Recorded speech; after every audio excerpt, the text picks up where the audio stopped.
So this is the complete version of the oil change video. You may have seen some shorts, but we're going to walk through the entire thing. So this is a Ford F-150. It's a 2015. It's got the 5-liter engine in it that holds 7.7 quarts of oil. So we've got 10 quarts here laid out of the Mobil 1 extended performance high mileage oil, which that's what I prefer.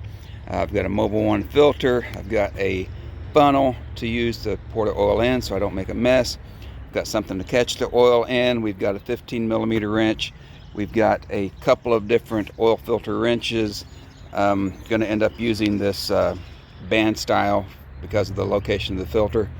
One tip before you change the oil, you want to have the engine warm but not hot. You don't want it so hot that you get burnt working under there, but if it's warm, the oil flows out better and you get a more complete oil change. So, okay, the first thing you have to do is locate your oil drain plug.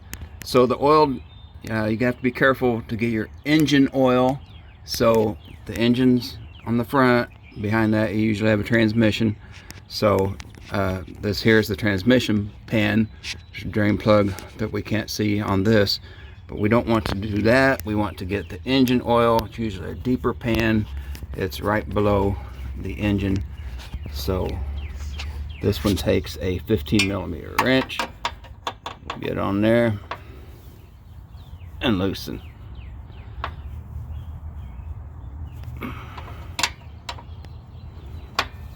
It's a little tight.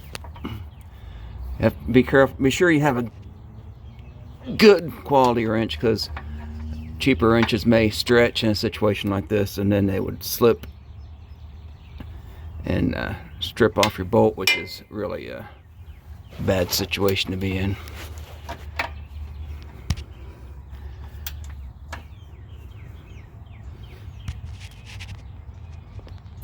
Good gravy, somebody really over tightened that.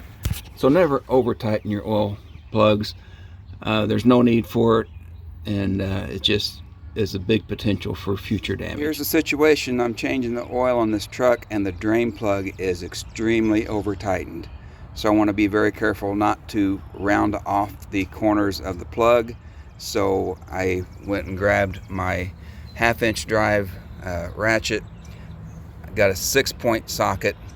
I want to point out, if you have a situation like this where you have an over tightened bolt, don't use the 16, 12-point or 16-point. It just catches on the corners of the bolt you're trying to loosen. Where the 6-point has the bigger flat areas, so you have a lot more surface area, a lot less chance of rounding off your hardware. Just to get a dead blow hammer and just tap on the back of your ratchet handle, and that usually works really well.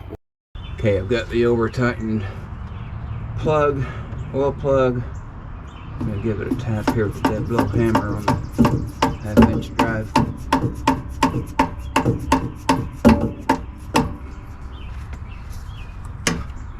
And there we go, broke loose. Now we'll go back to changing the oil. I'm going to pull this plug out. Now what I do is I keep pressure on the plug as I'm pulling it out. In other words, I don't want it to fall out when it hits that last thread. I want to be holding it in place so that, see, now I've turned it, all the threads are out, but I'm still holding it there. This is so I can line up my drain plug or my drain pan and just pull the plug out all at once, and minimizes the mess sometimes.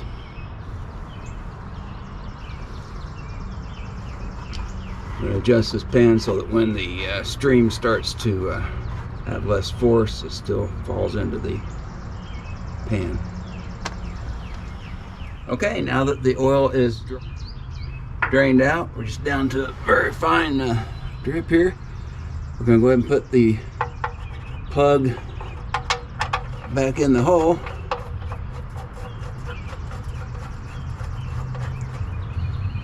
And we're going to wipe this off because you don't want drips under your car. Also, if you keep things clean, it's a lot easier to tell if you have problems. Okay, we're going to just go ahead and use this ratchet to tighten it back up. But we are not going to tighten it like it was before. Okay, that's the bottom. We're just going to go just a little bit like that, a little snug. We'll obviously check for leaks when we're done, and then you should always check for a couple of days. Anytime you work on something like this, just be mindful where you've parked your car. If there's oil dripping on the drive, something like that, make sure you didn't make any mistakes. So we're gonna slide this pan up to the front near the filter, and we'll go up top where we can hopefully get some better angles, change that oil filter. The oil filter is right there on the front of the engine, really easy to get to with one of these band style wrenches. So that's what I'll use. It'll go right on there real easy, and it'll just come right off. You see it's already loosened up. Now that it's loose, let's reach down by hand and see if we can take it the rest of the way off. Oil should be draining out. So after you take the filter off, more oil comes out. You always want to make sure your pan's catching it. Let that drain for a minute, and we'll put the new filter on. So now that I've got the filter off, I've got the new filter here. Notice there's a little bit difference in height. That's just the quality of the filter. This one was put on by a quick change place, and you know, they use whatever they can get the biggest discount on probably. And this one here I chose, so it's Mobile One. It's a better filter, it's taller, it's going to filter better. The fit won't be an issue. As you saw, there's plenty of space beyond the end of this filter. It could be a lot taller and not cause a problem. So what I'm doing here, you always want to lubricate this seal. So I just get a little oil off of the old filter and rub it on that seal. That way when you spin that filter on, that seal doesn't bind up, tear, or anything like that. It just slides right along the sealing surface on the engine. Okay, I'm going to put the new filter back on. Just reach down here and put it over that threaded pipe that sticks out. Thread it on. There we go. Spin it on. And normally I would go hand tight, but I can't get a good grip on this.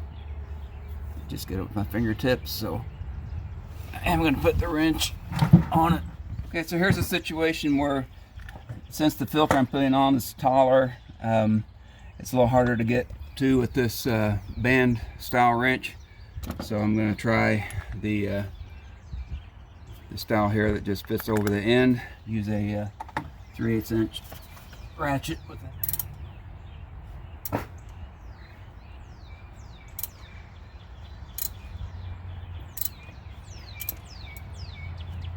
So I'm just going to go slightly more, about what I could do if I could get a full grip on it with my hands and turn it as hard as I could, hand tight. A good solid hand tight, maybe a little bit tighter. Okay, the last step, and one of the really important ones, we're going to refill this with oil.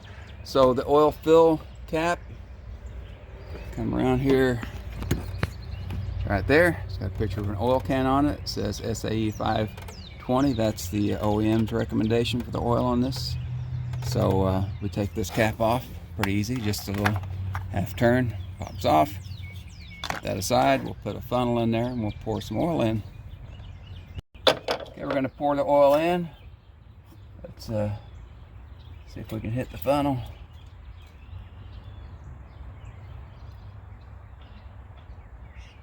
So it will take this entire jug of oil. This is a 5-quart jug. This engine holds 7.7 quarts. So I'm going to put the first one in here. We're just going to completely pour it all in without worrying about overfilling. So when we get to the second jug, we'll estimate 2 quarts, and we'll stop and check the level. Here goes the second jug.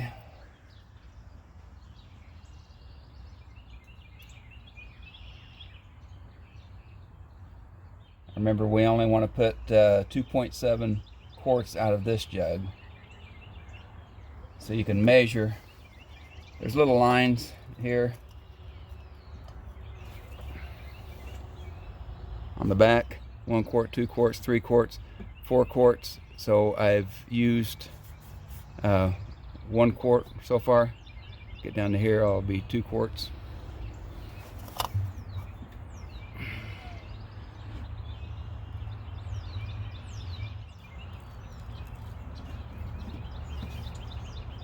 Okay, that's about 2 quarts. So I've put in about 7 quarts.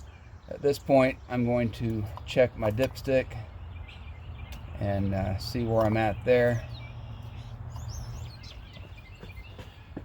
Okay, I'm showing on the dipstick now, right between the low mark and the full mark. So that on this dipstick, that's about it's about a quart difference between the low mark and the high mark. So half a quart low, but we know we've put a filter on there that's empty. We could have pre-filled the filter, but we didn't, and that's fine. So what we're going to do is we're going to start the engine just for a second, let that filter fill up, and we'll probably see this drop down to the low mark at that point. Then we can fill it back up. And as predicted here, we went down, we were here, we were down to here now. So between the oil getting up in the top end of the engine and filling up that filter, we're now estimate a quart and a half low. So we'll go ahead and put a little more in there and check it out.